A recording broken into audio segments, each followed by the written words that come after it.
Hello student, तो आज की इस वीडियो में आज मैं कक्षा 10वीं वाले विद्यार्थियों को प्रश्न 3 के आगे के प्रश्नों को बताने वाला हूं। तो इस वीडियो में मैं 11वां प्रश्न को आप लोगों को बताऊंगा। इसके जितने भी पीछे के प्रश्न हैं वो सारे प्रश्न पहले ही मैंने पूरा कंप्लीट करा दिया। अगर उनको देखना है तो आप प्लेलिस्ट में जाकर उन वीडियो को देख सकते हो। चलो स्टार्ट करते हैं। तो देखो 11वां प्रश्न है, कुछ विद्यार्थियों ने पिकनिक में जाने की योजना बनाई। उन्होंने भोजन पर व्यय के लिए 480 रुपये इकट्ठा किए, लेकिन उनमें से 8 विद्यार्थी पिकनिक में नहीं जा पाए, जिससे प्रत्येक विद्यार्थियों को भोजन पर व्यय के लिए 10 रुपये अधिक देने पड़े। बताइए कि पिकनिक पर कितने विद्यार्थी गए। ठीक है, पिकनिक पर जाने वाले विद्यार्थियों की संख्या निकालना है। तो जो योजना बनाए हैं पहले उनको लिख लेते हैं। तो चलो यहाँ पे लिखो हल, और उसे मानना भी पड़ेगा ना। हल माना पिकनिक में जाने की योजना बनाने वाले विद्यार्थी।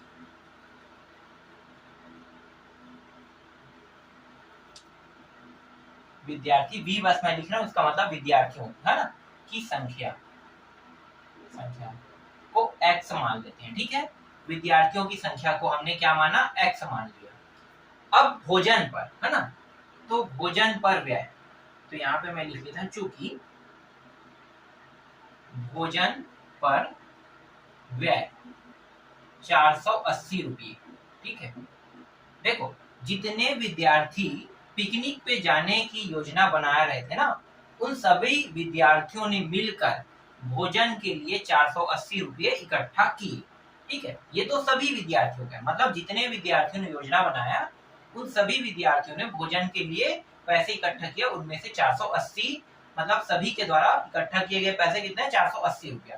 अब यहाँ पे एक विद्यार्थी का निकाल लेते हैं। तो एक, इसलिए एक विद्यार्थी के द्वारा भोजन पर व्यय, ठीक है, ये तो कुल है, जितने जाने की योजना बना रहे हैं उनके द्वारा इकट्ठा किया गया है। लेकिन अगर हम एक विद्यार्थी का निकालते हैं तो ये जो कुल है, कुल विद्यार्थी है, और ये भी कुल है, मतलब जितने विद्यार्थी पिकनिक में जाने की योजना बना रहे हैं है ना, उतने रुपये को इसी विद्यार्थी से भाग कर दो तो एक का निकल जाएगा। ठीक है, तो x विद्यार्थी से जब 480 रुपये को भाग करेंगे तो एक विद्यार्थी के द्वारा भोजन पर कितना खर्चा है वो निकल जाएगा। क्लियर? ठीक, अब आगे प्रश्न क्या कह रहे हैं, प्रश्न कह रहे हैं अब 8 विद्यार्थी जो जाने वाले थे ना, इनमें से 8 विद्यार्थियों ने मना कर दिया, अब हम लोग पिकनिक पे नहीं जाएंगे। तो यहाँ पे मैं लिखूंगा अब 8 विद्यार्थियों ने पिकनिक में जाने से मना कर दिया। ठीक है, मना कर दिया। तो 8 विद्यार्थियों ने जब मना किया, ठीक है, मना कर दिया, तब चलो और लिख लो, तब विद्यार्थियों की संख्या, यहाँ पे मैं भी बस लिख रहा हूं, विद्यार्थियों की संख्या कितना होगा भाई, जब 8 विद्यार्थियों ने मना कर दिया तो जितने विद्यार्थी थे जो योजना बना रहे थे वो कितने थे, x, और 8 ने मना कर दिया तो 8 को क्या करेंगे, इसमें घटा देंगे, तो जाने वाले विद्यार्थियों की संख्या निकल जाएगा। ठीक है, अब 8 विद्यार्थियों ने मना कर दिया तो पैसा भी तो उन्होंने दिया है ना इसमें, भोजन में, तो भोजन में जो व्यय है कितना है, 480 रुपया। तो अब हम क्या करेंगे, अब हम निकालेंगे इससे एक विद्यार्थी के द्वारा, जो ये भोजन पर व्यय है ना, और ये जो हमने 8 विद्यार्थियों को निकाल रहे हैं, तो 8 विद्यार्थियों का पैसा भी निकालेंगे। तो इन्हीं 8 विद्यार्थियों के पैसे को निकाल लेते हैं। तो 8 विद्यार्थियों के पैसे को निकाल लेते हैं। चलो अब यहाँ पे लिखेंगे, ठीक है, अब तब, और यहाँ पे जब लिखो, अब जब, ठीक है, अब 8 विद्यार्थियों ने पिकनिक में जाने से मना कर दिया, तब विद्यार्थियों की संख्या x माइनस 8, ये जब नहीं रहेगा। ठीक है, अब यहाँ पे फिर से इसलिए लगा लो, एक विद्यार्थी के द्वारा भोजन पर खर्च, ठीक है, या व्यय, व्यय और खर्च एक ही है ना। तो यहाँ पे 480 को तो लेंगे, लेकिन 8 के निकल जाने से x माइनस ये 8 हो जाएगा, ठीक है, ये समझ में आ गया। 8 के निकल जाने से x माइनस 8, तो ये जो 8 विद्यार्थी उनके पैसे को हम क्या कर रहे हैं, माइनस कर रहे हैं, ठीक है। तब जो हमें मान प्राप्त होगा वो एक विद्यार्थी के द्वारा भोजन पर किए गए खर्च जो है वो हमें प्राप्त हो जाएगा, ठीक। अब प्रश्न के हिसाब से चलते हैं, प्रश्नानुसार। प्रश्न क्या कह रहा है, देखो ये वो विद्यार्थी है जो योजना बनाए थे, ठीक है, और ये वो विद्यार्थी है जो योजना बनाने के बाद हट गए, है ना, उनको निकाल रहे हैं। तो उनके पैसे तो क्या करेंगे, इनमें इनको घटा देंगे। तो 480 x माइनस 8 में इसको घटा रहे हैं, 480 x, ठीक है। तो ये विद्यार्थी घट भी जाएगा और पैसा भी निकल भी जाएगा, मतलब विद्यार्थियों की संख्या निकल जाएगा। तो घटा देंगे तो हर एक विद्यार्थी को कितना अधिक पड़ा है, 10 रुपया, ठीक है, तो 10 रुपया अधिक पड़ा है। तो ये वो विद्यार्थियों का पैसा है जो पिकनिक पर नहीं जा रहे, ठीक है, पिकनिक पर नहीं जाने वाले का निकाल दिया। और ये वो है जो पिकनिक पे जाने की योजना बनाया है, इसी में ऐड था, इसमें ऐड है, उनको क्या करेंगे, घटा देंगे, ठीक है। तो देखो घटा दिए, और घटाने पर जो जाने वाले विद्यार्थी जो बच रहे हैं उनको 10 रुपया अधिक भार पड़ रहा है। अब बस इसको हल कर दो। तो देखो दोनों में क्या है, 480 रुपया, उभयनिष्ठ निकाल दो। तो 1 x माइनस 8, फिर 1 x बराबर 10, बाकी को साइड में हल कर लेते हैं। देखो ये रहा 480 जो है इसके साथ गुणा के रूप में, मतलब 10 के साइड जाके क्या करेगा, 10 को भाग करेगा। तो ये 10 के साइड आके 480 भाग, तो 1 0 1 0 यहाँ पे कटा देते हैं। यहाँ पे देखो जब तक के हर बराबर नहीं होगा तब तक के ना ये घट सकता है ना जुड़ सकता है। यहाँ पे हमें घटाना है, तो ये घटाएंगे तब जब ये दोनों हर बराबर रहेंगे। तो हर बराबर करने के लिए क्या है, इस एक्स के यहाँ पे इसका, फिर इन दोनों का साथ में, तो एक्स गुणा मैंने इसके साथ कर दिया, फिर माइनस, फिर ये x माइनस 8, फिर दोनों का साथ में x, फिर x माइनस 8। अब इसको घटा देते हैं, तो देखो ये x इसका अंदर गुणा करेंगे तो ये माइनस x हो जाएगा, माइनस माइनस प्लस 8 हो जाएगा, ठीक है। माइनस का हमने अंदर गुणा कर दिया, तो ये माइनस प्लस होने के कारण कट जाएगा, ये x माइनस 8, फिर 1/48, इस तरीके से। यहाँ पे 8 बस बचे और नीचे में ये वाला बचा है ना। अब क्या करेंगे, ये 48 ऊपर आ जाएगा और ये यहाँ पे चला जाएगा। तो 48 का 8 से गुणा करते हैं तो 8 8 64 का 4, और ये हो जाएगा 8 दूनी 16, 16 दूनी 32 और 6 38, ठीक है। ये इस तरीके से ये इधर जाएगा। तो देखो, और ये गुणा भी होगा, देखो दोनों गुणा हो रहा है, x क्या हो जाएगा, x का वर्ग, फिर माइनस 8x, और यही जो मान है एक के साथ गुणा होगा तो ये पूरा का पूरा आएगा, ठीक है। अब इस मान को उस पार ले जाते हैं, तो बाकी बचा उसको यहाँ पे साइड पे कर लेते हैं, और जमा के भी लिख लेते हैं, x के वर्ग माइनस 8x, और ये इस साइड जाके क्या हो जाएगा, माइनस 384 बराबर 0, ठीक है। दोनों साथ साथ कर रहे हैं, इसको उस पार भेजेंगे तो ये प्लस से उस साइड जाके माइनस हो जाएगा। यहाँ पे क्या बचेगा, 0 0 बचने के बाद इन दोनों को जमा के लिखेंगे, जमाने पर कोई भी चिन्ह बदलता नहीं है, ठीक है, इस तरीके से। अब इसको इस प्रकार से तोड़ो दो हिस्सों में, इन दोनों को जोड़ने या घटाने पर कितना आना चाहिए, 8 आना चाहिए, माइनस 8x आना चाहिए, और इनके जो नंबर है, ठीक है, नंबर उनका गुणा करे तो माइनस 380 आना चाहिए। तो वो संख्या क्या हो सकता है, तो वो संख्या हो सकता है 24 और 16, इन दोनों को गुणा करेंगे कितना आ रहा है, 380 आएगा, ठीक है, गुणा करेंगे।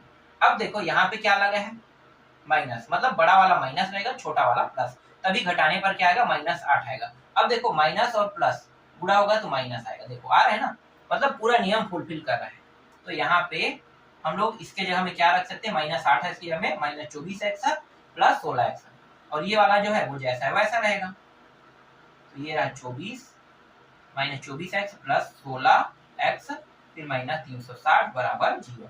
जोड़ा बना दो, इस जोड़े से x बाहर निकल गया, एक x बचेगा 24, यहाँ पे प्लस ये 16 बाहर निकाल लेते हैं, x बचेगा, और ये कितने बार में आता है, 360 है, 380 जो है वो 16 के पारा में 24 बार में आता है, ठीक है। और देखो ये जो है माइनस में है ना, यहाँ पे प्लस बाहर होने पर अंदर के चिन्ह में कोई बदलाव नहीं होगा, ठीक है। माइनस होता तो चिन्ह जो है वो बदल जाता, फिर बराबर 0, ठीक है। 360 को कैसे लिख सकते हैं, 360 को 16 गुणी 24 ऐसे भी लिख सकते हैं। तो ये जो 16 निकला है वो किस तरीके से निकला है, देखो दोनों से उभयनिष्ठ निकला है ना 16, कैसे निकला है, या तो आप उसे 24 गुणी 16 के रूप में पढ़ो, या 16 के पारा में 24 बार आता है, इस तरीके से भी आप पढ़ सकते हो, ठीक है। अब देखो ये दो पद फिर बन गया, फिर यहाँ से उभयनिष्ठ निकल रहा है x माइनस 24, ठीक है, एक बार लिखा जाता है, और जो बचा उसको दूसरे क्वेश्चन में x प्लस 16 बराबर 0। दो खंड कर लेते हैं, पहले इसके और 0 को लेते हैं, तो x माइनस 24 बराबर 0, तो x बराबर 24 यहाँ पे प्राप्त हो रहा है। फिर x प्लस 16 को लेते हैं बराबर 24, x बराबर माइनस 16। तो देखो यहाँ पे 24 जो है ये क्या रहेगा, मान्य, लेकिन ये जो है ये अमान्य रहेगा। क्यों, क्योंकि कोई भी कंडीशन में विद्यार्थियों की संख्या माइनस में नहीं हो सकता, इसलिए ये अमान्य है। तो यहाँ पे जो हम लोग ले रहे हैं ये क्या है, 24 जो है वो मान्य है, ठीक है 24। और ये जो 24 प्राप्त हुआ है ये क्या है, पिकनिक में जाने की योजना बनाने वाले संख्या है। तो यहाँ पे इसके बाद इसको लिखना है, ये माना हटा देना, ठीक है, क्योंकि इसके बाद जस्ट स्टेप यही आएगा, पिकनिक में जाने की योजना बनाने वाले विद्यार्थियों की संख्या 24 है तथा, ठीक है, अब थोड़ा सा और मिटा देते हैं, ठीक है, तथा पिकनिक में, तथा ये योजना बनाने वाले ना, तथा पिकनिक में जाने वाले विद्यार्थी का हो गया, यहाँ पे जाने वाले विद्यार्थी की संख्या बराबर, देखो ये है पिकनिक में जाने वाले विद्यार्थियों की संख्या, तो x माइनस 8, तो x कितना है 24, 24 माइनस 8 तो कितना हो जाएगा 16 विद्यार्थी। यही क्या है आपके प्रश्न का उत्तर है, ठीक है। पिकनिक में जाने वाले विद्यार्थियों की संख्या इस प्रश्न में निकालने के लिए कहा था, और ये देखो जब हमने माइनस को 8 को घटाया तो पिकनिक में जाने वाले विद्यार्थियों की संख्या निकल गया, जो 8 विद्यार्थी पिकनिक में जाने से मना कर दिया था ना, तो यही है पिकनिक में जाने वाले विद्यार्थियों की संख्या, इसमें 8 घटा देंगे तो 16 आ जाएगा, तो पिकनिक में जाने वाले विद्यार्थियों की संख्या 16। चलो अब इस प्रश्न को ऐसे ही देख लो, ठीक है, यहाँ पे मैं ऐसे ही इसको बता देता हूँ। तो 12वां प्रश्न है, कक्षा 10वीं की टेस्ट परीक्षा में कमल के अंग्रेजी और गणित विषय के प्राप्तांकों का योग 40 है। यदि गणित विषय में उसके प्राप्तांक पहले की तुलना में 3 अधिक और अंग्रेजी विषय में प्राप्तांक पहले की तुलना में 4 कम हो जाए तो उसके दोनों विषयों के प्राप्तांकों का गुणनफल 360 हो जाता है। गणित और अंग्रेजी में कमल के प्राप्तांक ज्ञात कीजिए, ठीक है, कमल के प्राप्तांक ज्ञात करना है। तो सबसे पहले यहाँ पे मान लेते हैं, माना, ठीक है, यहाँ पे मानेंगे, है ना, हर प्रश्न में मानना पड़ता है ऐसे प्रश्नों में। तो माना कमल, कमल भी है ना, क्या नाम है, कमल, माना कमल को गणित में x अंक मिले, ठीक है, x अंक मिल रहा है।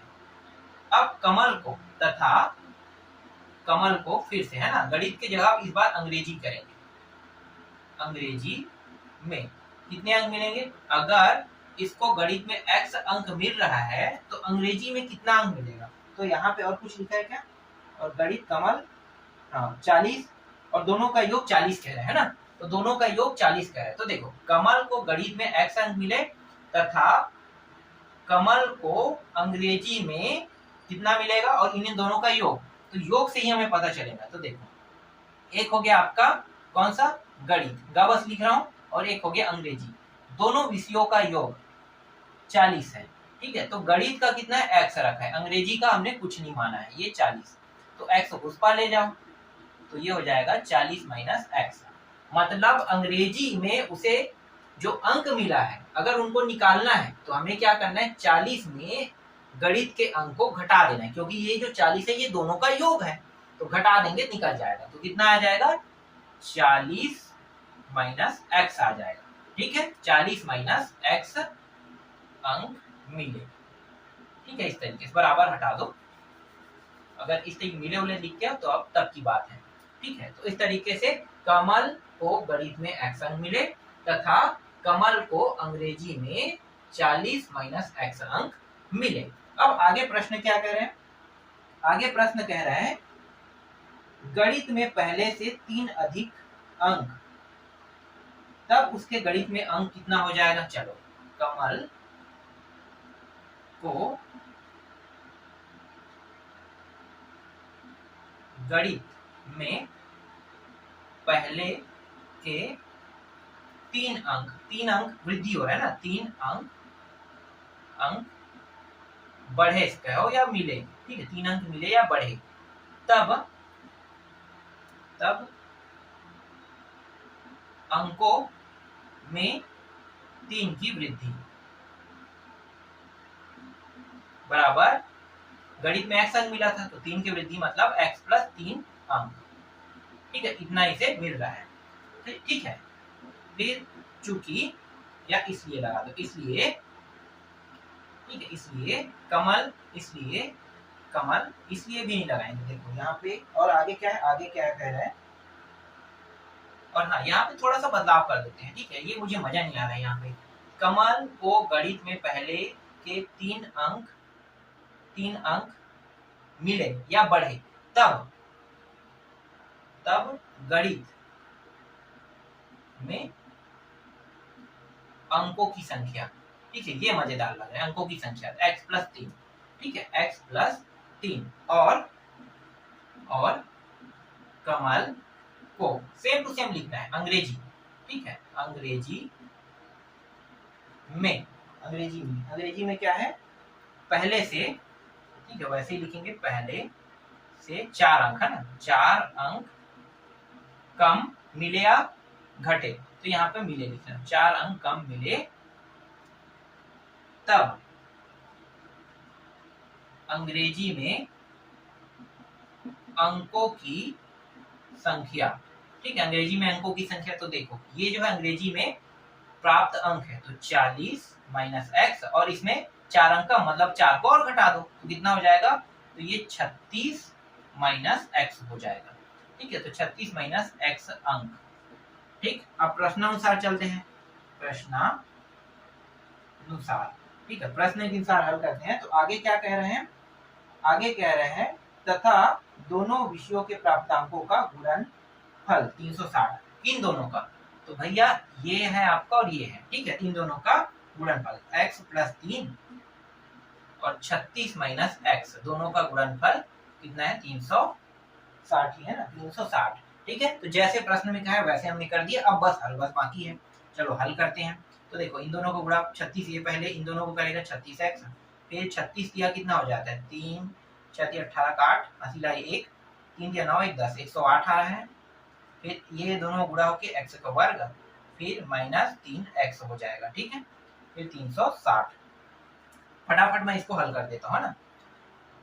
अब यहाँ पे x के वर्ग को आगे ला लो, x के वर्ग माइनस में आगे, अब देखो ये 36 और ये घटाएंगे तो 33 आ रहा है, 33x, ठीक है, और ये वाला भी अंदर ले आ जाओ, तो ये प्लस में 108 है, घटाएंगे 360 को, फिर बराबर 0, यहाँ पे 0 बचेगा, तो ये माइनस x का वर्ग और 33x, ये कुछ भी नहीं होगा, लेकिन ये दोनों हल हो रहा है ना, तो घटा देते हैं, तो यहाँ पे 2 बचेगा, 2, ठीक है, और ये 9 3, और ये हो जाएगा 1 कैसे 2 आएगा ना, हाँ ठीक है, 1 घटाएंगे तो 2 आ जाएगा, एक मिनट, यहाँ पे गलती क्या कर रहा हूँ मैं, इसको घटाएंगे तो 2, फिर ये हो गया आपका 5 में 0, तो ये हो गया 5, ठीक है, अब 252 आ रहा है, ठीक है, और ये माइनस में आएगा, फिर बराबर 0। अब देखो ये भी माइनस, ये भी माइनस, लेकिन ये वाला जो मान है ये माइनस में, तो ये वाला अगर माइनस में है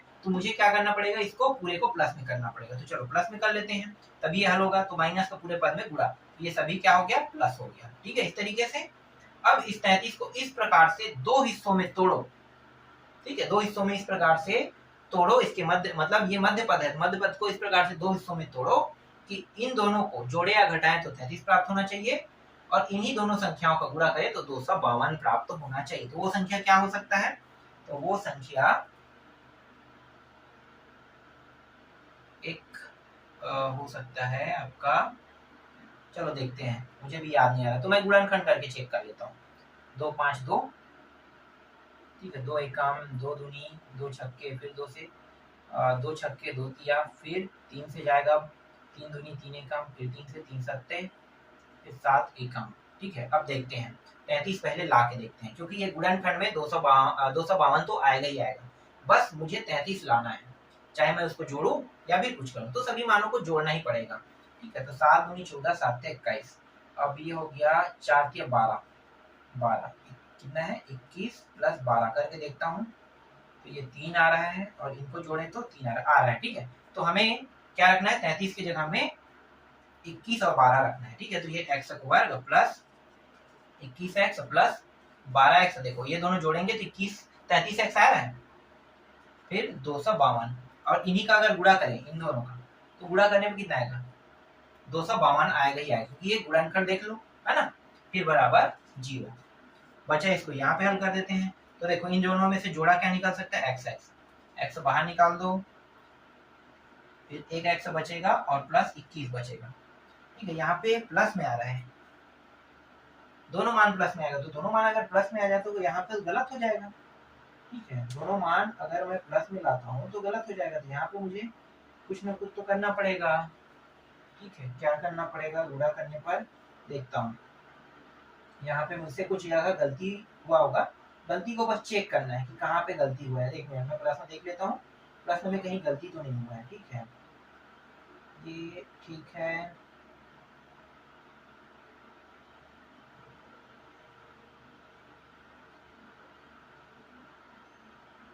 यहाँ पे एक जगह तो गलती कहाँ पे हो, प्रश्न तो सही है, प्रश्न में कहीं पे गलती नहीं है, इसको इस पार लेकर आएंगे, और ये प्लस में था अपने साइड में। एक मिनट में यहाँ पे देख लो, 36 दिया, ठीक है 108, ये x वर्ग ठीक है, ये माइनस 3x ये भी ठीक है, इसको घटाएंगे तो यहाँ पे गलती, देखो यहाँ पे गलती हुआ है ना, मिल गया। ठीक है, यहाँ पे गलती हुआ है, तो इस गलती को सुधार लेते हैं। ठीक, माइनस का कोई गुणा नहीं करना है, यहाँ पे जो गलती है उसको सुधार लेते हैं। चलो ठीक है, गलती सुधारते हैं, और ये माइनस था, ठीक है ये हो गया। अब आगे इसको हल करते हैं यहीं से, तो ये माइनस x वर्ग, ये प्लस 33x, और ये आ जाएगा माइनस 252 बराबर 0। अब माइनस का गुणा करो। ठीक है, अब करते हैं, तो ये x वर्ग, ये प्लस में तो ये माइनस हो जाएगा, और ये वाला प्लस हो जाएगा, 252 बराबर 0। मान यही रहेगा 21 12, देख लो, अगर दोनों माइनस में रख देते हैं, इसको भी माइनस में इसको भी माइनस में, तो माइनस 33 आएगा ना, है ना, तो ये सेम रहेगा, x वर्ग फिर माइनस 33 नहीं 21x, फिर माइनस 12x, फिर 252 बराबर 0। तो यहाँ से अब उभयनिष्ठ क्या निकल सकता है, x माइनस 21, और यहाँ पे माइनस 12, फिर x माइनस 21 बराबर 0। तो x माइनस 21 और दूसरे कोष्टक में x माइनस 12 बराबर 0। तो x बराबर मैं डायरेक्ट 21 लिख देता हूँ, और x बराबर 12, और दोनों मान मान्य हो रहा है, देख लो दोनों मान मान्य हो रहा है, क्योंकि ये दोनों के दोनों प्लस में आएगा ना, तो दोनों मान यहाँ पे मान्य है। थोड़ा सा मैंने यहाँ पे डायरेक्ट कर दिया है, ज्यादा टाइम मैं वेस्ट नहीं करूंगा। ऐसे प्रश्नों में मुझे बहुत ज्यादा कंचन लगता है, ऐसे प्रश्न गुणनखंड है, गुणनखंड करना आप लोगों को आता है, आप लोग इसे आसानी से कर सकते हो, फिर भी मैं आपको पूरा बता रहा हूँ, और कुछ लोग तो वीडियो पूरा देखते नहीं है, इसलिए ऐसे प्रश्नों में टाइम वेस्ट करने की कोई जरूरत ही नहीं है। और हाँ, जिन लोगों को पूरा देखना है उनके लिए फायदेमंद है, क्योंकि यहाँ पे ये ट्रिक भी मैं आपको बता रहा हूँ कैसे यूज करना है। ठीक है, यहाँ पे दोनों अंक जो है वो मान्य हो रहे हैं। अब जब दोनों अंक मान्य हो रहे हैं, तो अब क्या करेंगे भाई, हमारे पास तो दो मान होंगे, है ना, दो मान, तो हमारे पास दो मान है, तो दो नियम लागू होगा, है ना। तो नियम 1, नियम 1, ठीक है, नियम 1, जब हम x, मतलब जब हम गणित के अंक को 21 मानते हैं, तब 21 मानते हैं, तब ऑटोमेटिकली, है ना, 21 मानते हैं तब, हाँ ठीक है 21 मानते हैं तब अंग्रेजी के अंक, तब अंग्रेजी के अंक कितना हो जाएगा, 40 माइनस एक्स, तो ये हो जाएगा 40 में 21 को घटा दो, तो कितना बचा, यहाँ पे 9 और 1 19, ठीक है 19 प्राप्त होगा, ठीक है, तथा अब दूसरी बार क्या है, अब इसी को थोड़ा सा बदल देते हैं। अब इसको पूरा लिखने के बाद ना आपको क्या करना, फिर नियम नंबर 2। अब क्या करेंगे, अब x बराबर 12 मानते हैं, ठीक है।